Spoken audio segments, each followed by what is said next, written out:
Ciabatta bread. It's one of the most popular breads probably in our country at this point.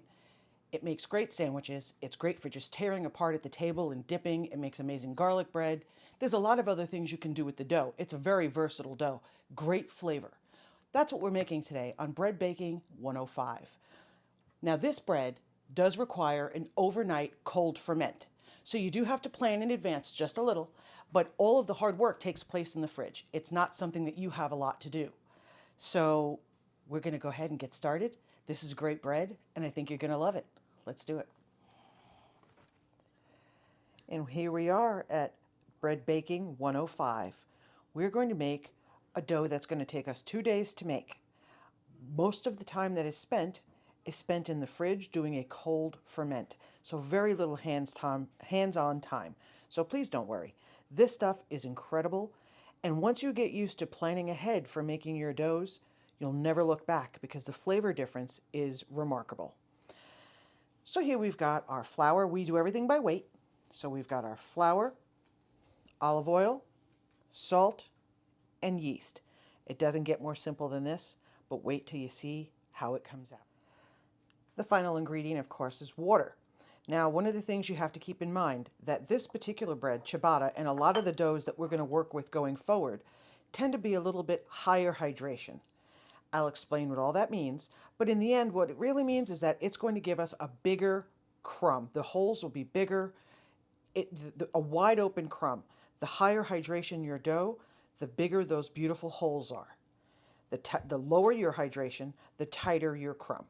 That's just an easy way to think about it. Okay, so we're going to get all this going over at the mixer, and we'll be right back.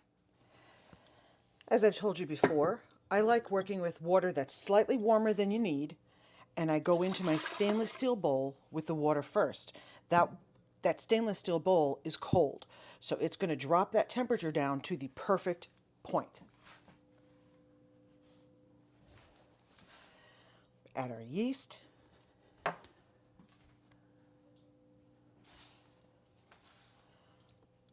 Our little bit of olive oil to start.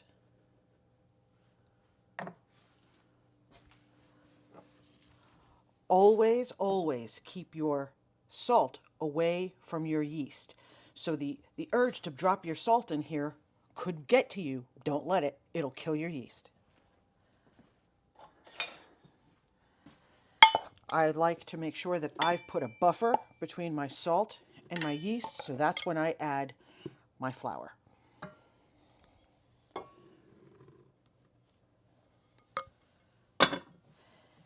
And only then, when our yeast is protected, do I go ahead and I add the salt. I'm going to put this on low.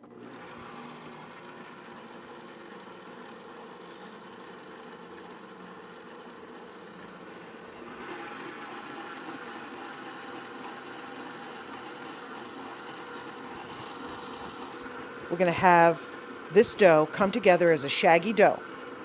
We are not going to concern ourselves with developing our gluten here. We're going to develop our gluten while we're doing our stretch and folds. You could even do this part by hand or with one of those really cool Danish whisks, which are a lot of fun.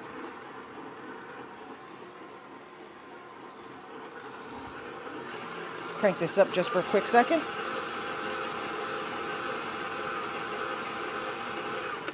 And stop. You see, we don't have a beautiful silky dough. That's not our goal right now. We wanted to mix everything together, make sure we have no pockets of salt or yeast or oil. We're going to move over to a prepared bowl for our stretch and folds. Now the stretch and fold part, every 30 minutes, 4 times. Then we're going to cover it up, pat it on the butt because we love it, and we're going to put it in the fridge. We'll come back to our bread tomorrow morning. I'll show you our next stretch and fold. Okay, so again, wet hands. It's been 30 minutes. Notice how much further we can pull. Spin the bowl. Look how much gluten has been developed just in the time it took to rest hydrated dough. It's like bread magic. Okay, we stop right here. We cover back up. 3 more times. See you in 30. I want to show you something that's called a coil fold, okay? These work really well, and I like to intermingle them between my stretch and folds. A coil fold, wet hands. You pick the dough up from the center, bring it up as high as you can, and then you lay it over just like that.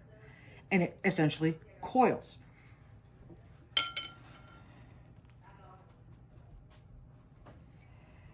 And by intermingling stretch and folds and coil folds, I find you get a nicer structure.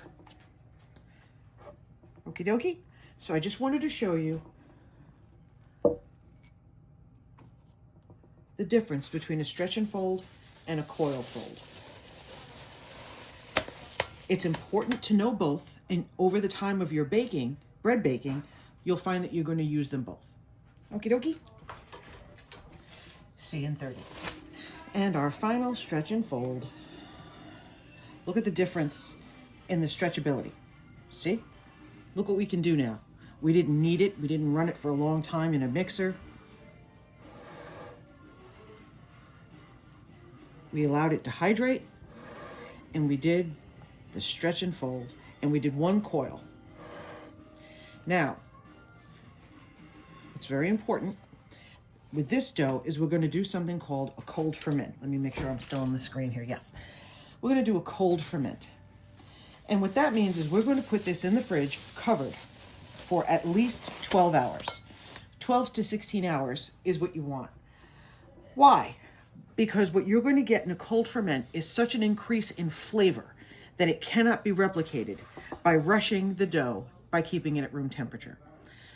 If you actually did one of these side by side and you let this one finish its proofing and you shaped and you baked, and then you did the exact same dough and you fermented in the fridge, cold ferment, for 12 to 16 hours, the comparison would be night and day.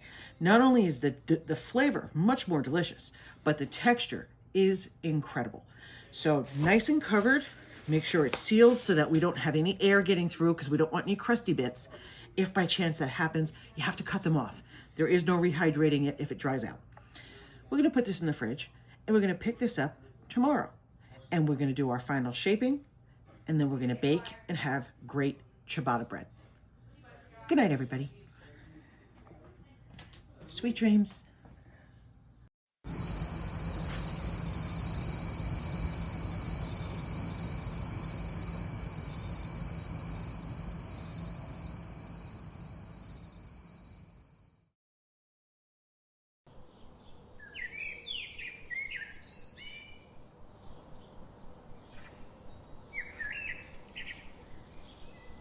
Good morning. We made our dough last night.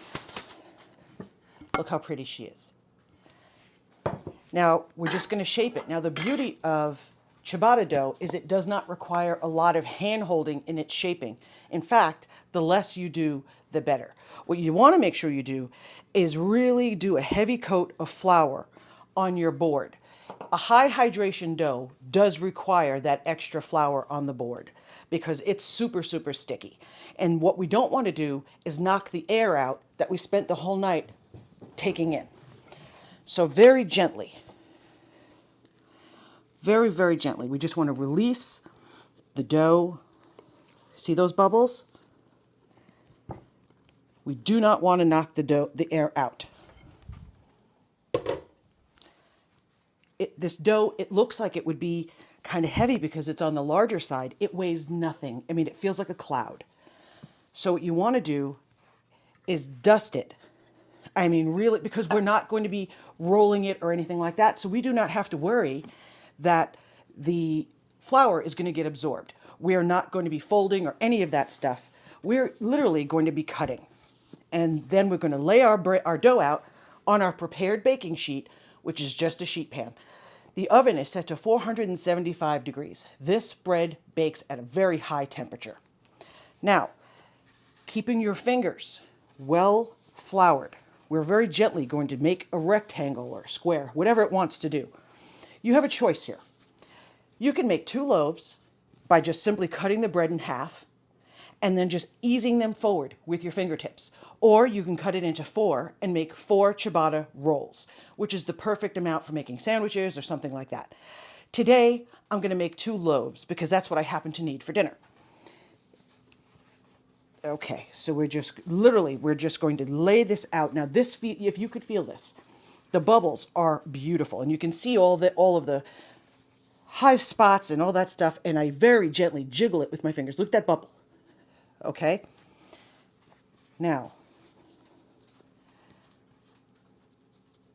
I just kind of made myself, and I'm using a bench scraper, I made myself a little bit of a line.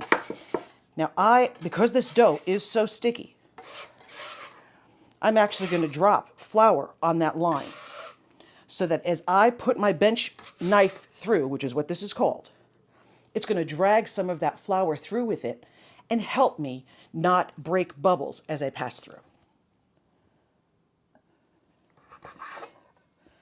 And because I did that, I'm able to pull my bench knife right out. And it didn't stick. You didn't see any pulling. That's a little thing I learned, I don't even know, a million years ago. So now what we want to do, let's move you aside, handle it so gently.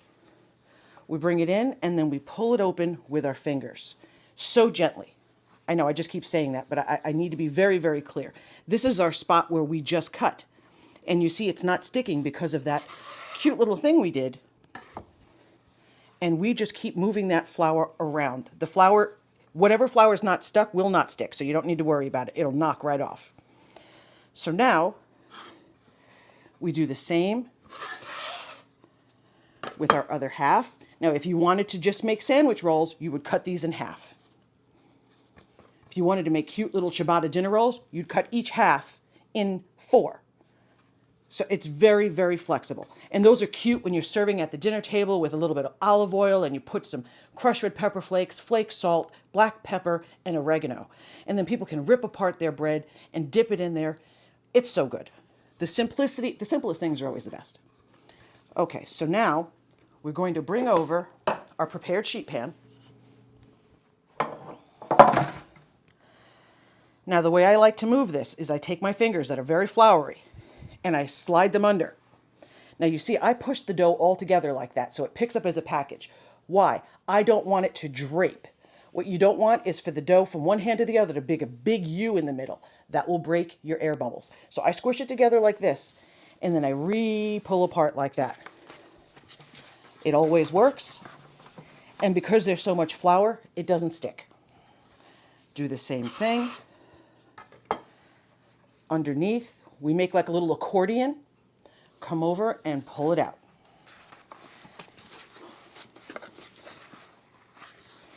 Okay. Now that is as shapy as you have to get with ciabatta. It does not get easier. Now it's really cold here, so we're going to drape this. First, I'm going to put a little plastic on top to make sure we don't form a crust. And then I'm going to drape it with a nice clean towel and put it on top of the stove. The stove is really quite warm. That's going to give us our last final push for a quick rise at the end. I only need, because I'm so airy at this point, probably about 20 minutes. You want to make sure that you have where you press down and when it's ready, it bounces back just perfectly. It doesn't leave a big old dent, but it doesn't slam back up at you. That will tell you you're ready to go into the oven. And we're going to put some steam into the oven, and I'll show you how we do that at the end. I like to use ice cubes. There's other ways that you can do it. We'll get into those. But for something that cooks as quickly as this, ice cubes works great for me. Okay, so I'm going to take this, set it onto the stove. We're going to cover it up nice and safe, and it's going to go for its final rise. We're ready to go into the oven.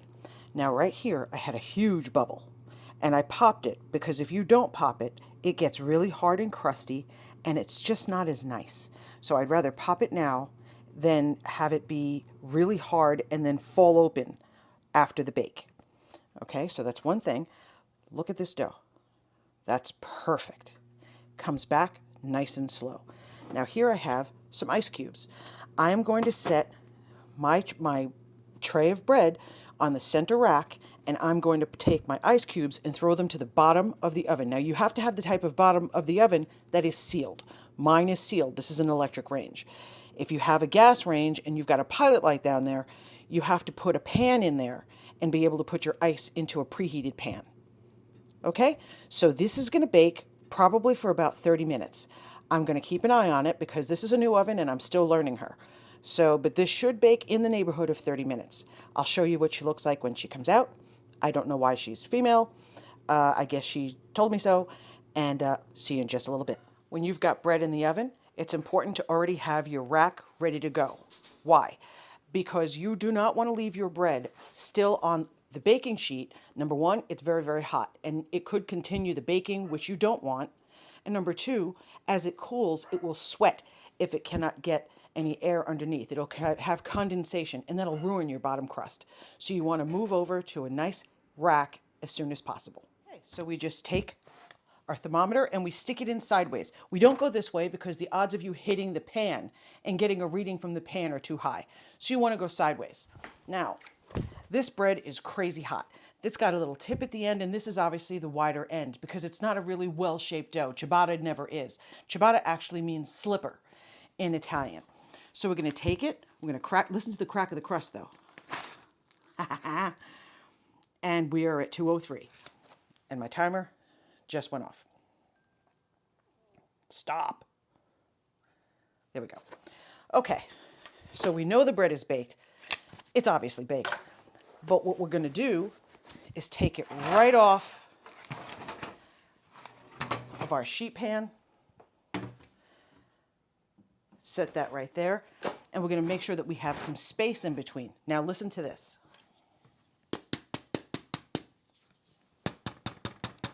That is a crust. And the way you get that really nice, firm, beautiful crust is by adding that ice. It creates enough steam, but it didn't leave so much water in there that it was able...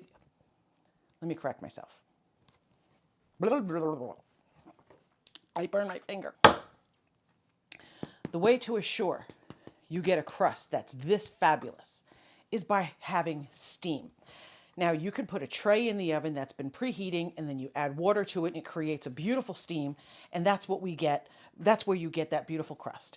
When you're using a Dutch oven, that's the reason for the Dutch oven, is that the moisture that's coming off that dough is trapped in there, in with the lid, and it creates steam and gives you that gorgeous crust. But when you're not using a Dutch oven, we want to still have that beautiful crust. And that is how you do it. You just add steam to a really hot oven. By using ice cubes. Now, again, remember, it's important that that not be in a gas oven where the bottom is unsealed, okay? You can just put a tray down there and throw your ice onto a tray. That works perfectly. My oven on the bottom is sealed. It's not a concern. I take a handful of ice cubes and throw it down there. It fills the oven with steam, and then it evaporates and all that moisture is gone. You only want that moisture, that steam, for about 5 minutes. So if you have a shocking amount, like a whole bunch of water in there, it will keep your steam level, your moisture level, too high for too long. And that actually ends up being the opposite of what you're looking for. So you want that steam to hit for those 5 minutes and then go away. The way I found that to be the easiest and guarantee that my steam is gone is ice cubes. I don't want to have to try to remove a tray of hot water. I don't want to be involved in any of that. And it's just the easiest way. A lot of people do it a lot of ways. There's a million ways to do it. That's just mine. Okay? So let's look at this. Look at that. And you can see the development of that webbing. Great bread. When it cools, now remember, I know we all have the urge that we just want to rip apart warm bread, butter it up, olive oil, whatever it is, and eat it. Really important to let the bread cool all the way down. You will get the best result. So we are going to let it cool, even though the entire house smells incredible. And I'll show you what it looks like when we get back. I really want to cut you. You smell good. But I won't. But I want to. Okay. All right, so we're going to cut our baby. I'm left-handed, so I have to come from this side. Listen to that, y'all. Now, what we want is big old holes. What do we get? Big old holes? Big old holes. Look at that. That's what you get from overnight fermentation. Let me see. Look at that. See?